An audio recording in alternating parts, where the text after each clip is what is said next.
This week we're going to do chipping and a little pitching, maybe some sand. New one for you, acronym BLT. Y'all like BLTs? Uh-huh. You like chips? Yeah. So when you do your chips around the green, I want you to do BLT. So BLT with chips. Okay. Catchy? That's Now a we have to Easy. just figure out What that BLT means in is. golf. What it means. Yeah. Right.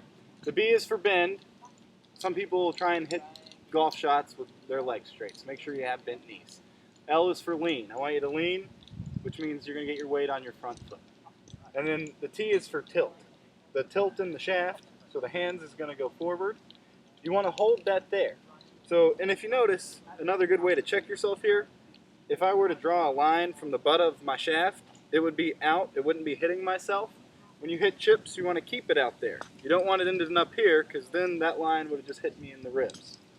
Good way to practice that is, I'm sure we've all seen this before. You can take another club, hold it in the grip there when you chip, because then if you break your wrist, you see it hit me in the side. So let's start with the BLT with chips. Make sure everyone has the fundamental of that down. And then we'll kind of... Do that again? So this is the one I would hit with.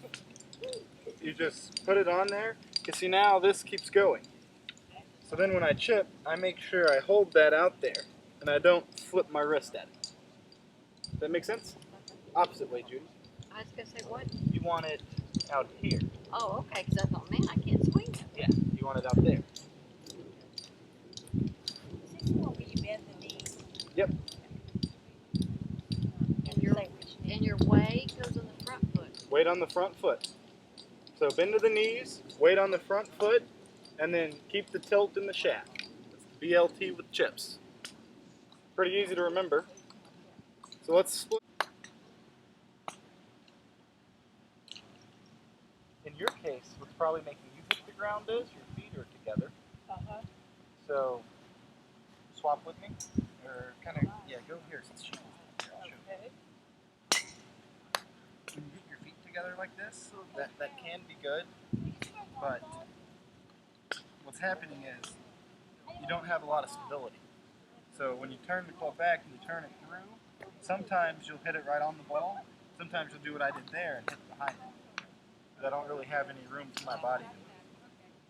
If you were to just spread your feet out a hair, that way you could have almost like a mini golf swing as far as a little bit of hip and weight movement, but not the full deal. You could probably end up bringing the club down to the same spot. What are you doing?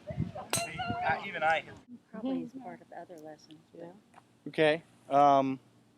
Where were you told to put the ball in your stance as far as ball position? In the middle. Middle? Everyone else agree with middle? I haven't had a lesson. I don't think I've had a putting lesson. Okay. Well, middle is fine. Middle to forward is better. I personally like to see it more on the front foot.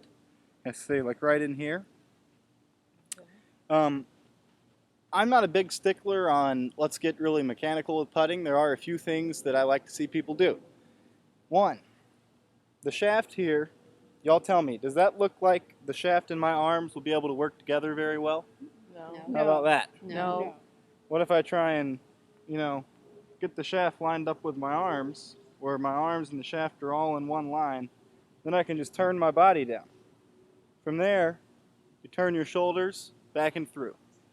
Biggest thing with putting where people are going to have inconsistency is when they start moving their wrist. Same thing like we were doing with chipping. The more you do this, the worse your chips are going to be. The better we can start off with this angle here and then just turn it back and through.